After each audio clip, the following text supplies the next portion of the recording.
கவலையின்றி சுவாசியுங்கள். உலகின் தலை சிறந்த மருத்துவர்கள் நுரையீரல் புற்றுநோய் சிகிச்சை அளிக்கிறார்கள். தங்கம் புற்றுநோய் சிகிச்சை மையம், நாமக்கல் மற்றும் Kanpur. GT Holidays, South India's #1 travel brand. You know you are special when you're with GT Holidays.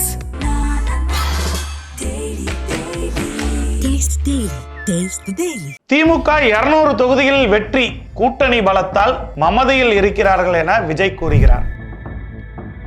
Delhi போட்ட உத்தரவின் அடிப்படையில் விகடன் அமைத்த மேடையில் ஆதவின் செலவில் விஜய் நேற்று மேடை ஏறி இருக்கிறார். திமுகவின் வெற்றி 200 தொகுதிகளில் அல்ல, இனி 234லும் வெற்றி பெறும் என அமைச்சர் சேகர்பாபு முழக்கமிடுகிறார். திருமாவின் ஆளுமையை கேள்விக்குறியாக்கி இருக்கிற ஆதவ் அர்ஜுனும் விஜயும் ஆடும் ஆட்டத்திற்கு திருமா எதிர்ப்பு சொல்ல போகிறாரா, அல்லது திருமாவின் திருவிளையாடல் தான் ஆதவ் இப்படி ஆடிக்கொண்டிருக்கிறாரா என்பதுதான் அரசியல் களத்தில் இப்பொழுது வைரலாக பேசப்பட்டுக் கொண்டிருக்கிறது.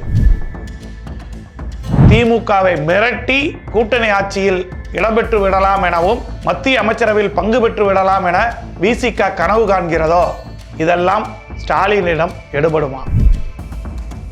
பாமகவை அரசியல் களத்திலிருந்து அப்புறப்படுத்திய ஸ்டாலினுக்கு திருமாவின் திருவிளையாடல்கள் எல்லாம் ஒரு பொருட்டே இல்லை என திமுகவினர் கூறுகிறார்கள். அரசியல் வல்லுநர்களும் கூறுகிறார்கள். கட்சி ஆரம்பிப்பேன் என்று கூறி ஓராண்டு ஆகியும் ஒரு மாநாடை மட்டும்தான் நடத்தி இருக்கிறார் விஜய். ஒரு வார்டு செயலாளரை கூட இன்னும் அறிவிக்க முடியாத நிலையில் திமுகவை எதிர்த்தால்தான் நமது அரசியல் பிழைப்பு நடக்கும் என நிலைக்கு விஜய் வந்து விட்டாரோ?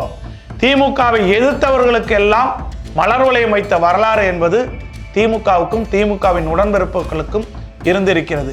அது விஜய்க்கு எந்த அளவு பொருந்தும்?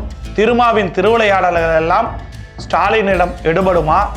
ஏழைகளின் வயிற்றில் அடித்து சம்பாதித்த லாட்டரி பணத்தின் மூலம் ஆதவ் தமிழக அரசியல் களத்தை கட்டமைக்க முடியுமா? இதெல்லாம் ஸ்டாலினிடம் எடுபடுமா என்பது குறித்து இன்றைய அரசியல் தாக்கங்களை விரிவாக பார்க்கலாம். வாருங்கள். 1000 ரூபாய் பொருள் 100 ரூபாய், 100 ரூபாய் பொருள் 5 ரூபாய். ஆமாங்க, உங்கள் கிங் டிவி 200 கோடி பார்வையாளர்களை கடந்து பயணிப்பதால் யூடியூப் ஷாப்பிங் அனுபவத்தை கொடுத்திருக்கிறது.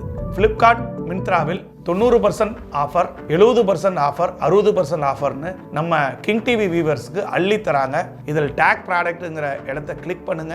உங்களுக்கு பிடிச்ச ப்ராடக்டை இன்றே ஆர்டர் செய்து இந்த சந்தோஷத்தை கொண்டாடுங்கள். திமுக 200 தொகுதிகளில் ஜெயிப்போம் என இருமாப்புடன் கூறுகிறது.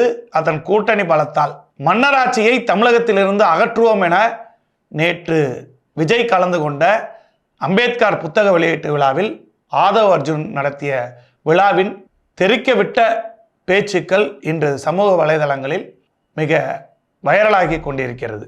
விஜய் பேசியது திமுக 200 தொகுதிகளில் ஜெயிப்போம் என இருமாப்புடன் இருப்பதாக விஜய் கூறியிருப்பதற்கு திமுக 200 தொகுதிகளில் ஜெயிப்போம் என வியூகம் அமைப்பது திமுகவுக்கு முழு பலமும் அதற்கான கட்டமைப்பும் இருக்கிறது.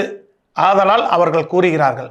ஆனால் மழை வெள்ளத்தால் பாதிக்கப்பட்ட மக்களை நேரில் சந்திக்க திராணி இல்லாத விஜய் ஒரு நாள் மாநாடு நடத்திவிட்டு அடுத்த நாள் படப்பிடிப்புக்கு சென்று கொண்டு பகுதி நேர அரசியல்வாதியாக எக்ஸ் தளத்தில் மட்டும் இயங்கிக் கொண்டு இருக்கக்கூடிய விஜய்க்கு மீண்டும் சொல்கிறோம், 200 அல்ல 234 தொகுதிகளிலும் திமுக தான் வெல்லும். திமுகவின் தொண்டர்கள் இனி எப்பையும் போல் இல்லாமல் அதைவிட தீவிரமாக பணியாற்றுவார்கள் என அமைச்சர் சேகர்பாபு கூறியிருக்கிறார். திருமாவின் ஆளுமை மீது சந்தேகப்பட்டு இருக்கக்கூடிய வகையில் இன்று விஜய் எடுத்துரைத்திருப்பது அவரது கூத்தாடித்தனத்தை வெளிப்படுத்தி இருக்கிறது, அவரது அரசியல் அறியாமையை வெளிப்படுத்தி இருக்கிறது என விசிகாவில் இருக்கக்கூடிய ஆனூர் சானவாஸ் கூறுகிறார். விஜயை வைத்து அம்பேத்கர் விழாவில் ஆதவ் அர்ஜுன் ஆடிய ஆட்டத்திற்கு பல்வேறு கண்டன குரல்களும் விஜயின் முகத்திரையும் தோலெடுத்த வண்ணம் இருக்கிறார்கள். உண்மையில் இந்த நிகழ்ச்சியில் என்ன நடந்தது? திருமாவும் திமுகவினரும் கூறுவது போல் திமுக கூட்டணி உடைப்பதற்காக டெல்லியில் இருந்து விகடன் மூலமாக அரங்கேற்றப்பட்ட அரங்கம்தான் நேற்று நடைபெற்றதோ? இந்தியா முழுவதும் ஏழை மக்களின் வயிற்றில் அடித்து சம்பாதிக்கும் வேலையை செய்து கொண்டிருக்கக்கூடிய மார்டினின் கள்ளப்பணத்தில் அவரது மருமகன் ஆதவ் அர்ஜுன் தமிழக அரசியலில் விளையாட்டு காட்ட பார்க்கிறார். அதுவும் திமுகவை எதிர்த்து. திமுக பல்வேறு எதிர்ப்புகளை சந்தித்துள்ளது எனவும் விஜய் மாநாடு அறிவிக்க 4 மாதம், மாநாடு அறிவித்து இப்பொழுது 2 மாதம் ஆகிறது. ஒரு வார்டு செயலாளரை கூட அறிவிக்க முடியாத நிலையில் கட்டமைப்பு இல்லாத ஒரு கட்சியாக தனக்குத்தானே தலைவர் என்று கூறிக்கொண்டிருக்கிறார் என்றெல்லாம் கூறிக்கொண்டு விஜய் முதலில் ஒரு கவுன்சிலர் ஆகட்டும், அதற்கு பின்பு திமுகவை பேசட்டும். திமுகவை தொடங்கிய காலம் முதல் இன்று வரை அரசியல் களத்தில் தமிழகத்தில் இறங்கக்கூடிய அனைத்து நடிகர்களும் திமுகவை எதிர்த்தால் மட்டுமே தங்களது அரசியல் பிழைக்கும், அல்லது என்றால் தாங்கள் அரசியல் அனாதையாகி விடுவோம் என்பதற்காகவே திமுகவை எதிர்ப்பதை வாடிக்கையாக வைத்துக் கொண்டிருக்கிறார்கள். புதியதாக கட்சி ஆரம்பிக்கக்கூடிய நடிகர்களும் அனைவருமே தமிழகத்தில். ஏனென்றால் திமுகவின் கட்டமைப்பும் எதிர்க்கட்சியாக 20 ஆண்டுகள் இருந்தாலுமே கூட அடுத்து ஒரு கட்சி ஆட்சிக்கு வந்திருக்கிறது என்றால் அது இந்தியாவில் திமுக மட்டும்தான். அந்த கட்டமைப்பும் அதன் உடன்பிறப்புகளையும் அசைத்து கூட பார்க்க முடியாது. அதைவிட மேலாக திமுக தலைவராக மு.க. ஸ்டாலின் வந்த பிறகு திமுக கூட்டணியும் உடைக்க முடியவில்லை. அவ்வளவு கட்டமைப்புடன் அதை நிர்வகித்து வருகிறார் ஸ்டாலின். இப்படி இருக்கும் பொழுது விடுதலை சிறுத்தைகள் கட்சியின் துணை பொதுச் செயலாளராக திடீரென்று ஆக்கப்பட்ட ஆதவ அர்ஜுனை வைத்து திமுகவை மறைமுகமாக மிரட்டுகிறாரா திருமா என்ற கோணமும் அரசியல் வல்லுநர்களுக்கிடையே எழுந்த வண்ணம் இருக்கிறது. ஏனென்றால் ஆதவ அர்ஜுன் மீது நடவடிக்கை எடுக்க தயங்குகிறார். கட்சியின் 2ஆம் கட்ட தலைவர்கள் எல்லாம் ஆதவை எதிர்க்கிறார்கள். ஆனால் திருமா மட்டும் ஆதவ அர்ஜுனை இழுத்து பிடிக்கிறார். அவரிடம் இருக்கக்கூடிய லாட்டரி பணத்திற்காக அடிபணிகிறாரா திருமா, அல்லது வியூக வகுப்பாளராக இருக்கக்கூடியதற்காக அவரை வைத்துக் கொள்ள வேண்டும் என்று திருமா நினைக்கிறாரா, அல்லது இந்த திமுக கூட்டணியில் இருந்து கொண்டே மிரட்டி கூட்டணி ஆட்சியையும் அதிக சீட்டுகளையும் பிடித்து விடலாம் என திமுகவை மிரட்டி பார்க்கிறாரா? திமுகவின் வரலாற்றை விசிக மாற்றுமா? இது திமுகவுக்கு நெருக்கடியாக திருமா வைக்கும் வியூகம் இதுதானா என்று பல கருத்துக்கள் வந்திருக்கிறது. பல்வேறு கோணங்களில் நேற்றைய நிகழ்ச்சியை வைத்து திருமா ஆடும் ஆட்டங்களும் திமுகவுக்கு எதிராக விஜயும் ஆதவ அர்ஜுனும் ஆடும் ஆட்டங்களும் எதை நோக்கி செல்ல போகிறது, இதெல்லாம் திமுகவிடம் எடுபடுமா என்பது குறித்து இன்று விரிவாக பார்க்க இருக்கிறோம். தமிழ்நாட்டில் அரசியல் களத்தில் எப்பொழுதும் அனலாக வைத்திருப்பதில் அரசியல் கட்சிகளை விட விகடன் குடும்பத்திற்கு அதிக பங்குண்டு. கட்டுரையாக எழுதி தள்ளியவர்கள் தற்பொழுது அரசியல் மேடை அமைத்து கொடுத்து இரு கட்சிகளுக்கிடையே நெருப்பை பற்ற வைத்து விட்டு வேடிக்கை பார்க்கிறார்கள். அம்பேத்கர் பெயரில் விழா நடத்தி நடிகர் விஜய் வழியாக திமுக கூட்டணியில் விரிசலை ஏற்படுத்த ஸ்டாலின் திருமா இடையே நெருப்பை பற்ற வைத்து குளிர்காய்கிறார்கள் இந்த விகடன் குழுமத்தினர். இதற்கு அவர்களுக்கு அஜெண்டா எங்கிருந்து வடிக்கப்பட்டது என்பது இன்னும் சில நாட்களில் வெளியாகும். சென்னை நந்தம்பாக்கத்தில் நேற்று விகடன் குழுமம் அண்ணல் அம்பேத்கரின் நினைவு நாளை ஒட்டி எல்லோருக்குமான தலைவர் அம்பேத்கர் என்ற தலைப்பில் புத்தக வெளியீட்டு விழா நடத்தியது. இவ்விழாவில் சிறந்த விருந்தினராக தமிழக வெற்றி கழக தலைவர் விஜய் கலந்து கொண்டு அம்பேத்கர் நூலை வெளியிட்டார். விழாவில் அம்பேத்கர் பேரன் விசிக துணை பொதுச் செயலாளர் ஆதவ அர்ஜுன், முன்னாள் நீதிபதி சந்துரு உள்ளிட்டோர் பங்கேற்றனர். விழாவில் திமுகவை கடுமையாக விமர்சித்த விசிக துணை பொதுச் செயலாளர் ஆதவ அர்ஜுன் 2026 சட்டசபை தேர்தலில் திமுகவின் மன்னராட்சி முறை தமிழ்நாட்டில் ஒழிக்க வேண்டும், பிறப்பின் அடிப்படையில் ஒருவர் முதலமைச்சராக தேர்ந்தெடுக்கப்படக்கூடாது என்று உதயநிதியை தாக்கினார். ஒரு நிறுவனம் தமிழ் திரையுலகத்தையே ஆட்டி படைக்கிறது என்று உதயநிதியின் ரெட் ஜெயின் நிறுவனத்தை விமர்சித்த ஆதவ அர்ஜுன் களத்துக்கு வந்து அரசியல் செய்யுங்க என்று வேங்கை வயலுக்கு போங்க என்றும் நடிகர் விஜய்க்கு அறிவுரை கூறினார்.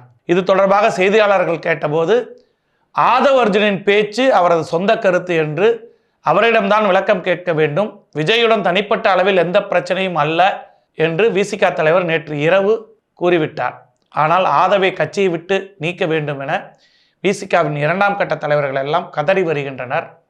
அம்பேத்கர் நூல் வெளியீட்டு விழா என்பது 2026 சட்டசபை தேர்தலுக்கு முன்பு தமிழக கூட்டணியில் மாற்றம் உறுதியாக, தமிழக அரசியல் கூட்டணி மாற்றம் 2026 சட்டசபை தேர்தலுக்கு முன்பு அரசியல் கூட்டணி மாற்றம் உறுதியாக நிகழும் என்று தெள்ளத் தெளிவாக தெரிவதாகத்தான் நேற்றைய கூட்டம் வெளிப்படுத்துகிறது. அம்பேத்கர் நூல் வெளியீட்டு விழாவில் விஜயையும் திருமாவையும் ஒரே மேடையில் அமர வைத்து விடலாம் என கணக்கு போட்டிருந்தார் ஆதவின் வியூகம். இது தோல்வி அடைந்தாலும் எந்த அரசியல் தாக்கம் ஏற்படுத்த வேண்டும் என்று நினைத்தாரோ அது நன்கு நடந்தேறிவிட்டது. திருமா இந்த மேடையில் இல்லையே தவிர அவரது மனமும் மனசாட்சியும் இங்குதான் என ஆதவ் மாறி மாறி பேசி மேடையை தெறிக்க விட்டுள்ளார். இந்த சூழ்நிலை மூலம் திமுகவுக்கு சில நெருக்கடிகளை கொடுக்கலாம் என்று விசிக கணக்கு போட்டுள்ளது. 2026 சட்டசபை தேர்தலில் விசிக கூட்டணி இல்லாமல் யாரும் ஜெயிக்க முடியாது என்ற நிலையை உருவாக்குவதுதான் திருமாவின் ரகசிய வியூகமாக உள்ளது. தொகுதி பங்கீட்டில் திமுக வழக்கம் போல் பெரிய எண்ணம் தோரணையுடன் நடந்து கொள்வதால் 2026 தேர்தலில் விசிகவுக்கு குறைந்தபட்சம் 20 சீட்டுகள் வேண்டும். இல்லாவிட்டால் கூட்டணியை மறுபரிசீலனை செய்யும் நிலைப்பாட்டை எடுப்பது என்பது திருமா உறுதியாக இருப்பதாக தெரிகிறது.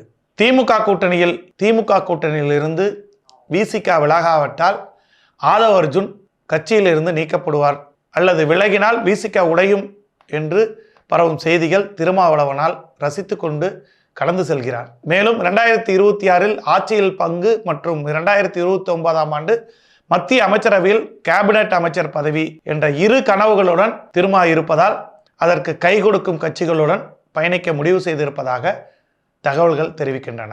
எடப்பாடியின் அதிமுக, விஜயின் தமிழக வெற்றிக் கழகம் ஆகிய கட்சிகளுடன் நட்புறவில் இருப்பதும் 2026 தேர்தலில் இரு கட்சிகளும் தமக்கு 20க்கும் மேற்பட்ட தொகுதிகளை ஒதுக்க தயாராக இருக்கும் தகவலை கசிய விடுவதாகவும் திருமா அதிகம் ஆர்வம் காட்டி வருகிறார் என்பது தற்பொழுது வெட்ட வெளிச்சமாகி இருக்கிறது.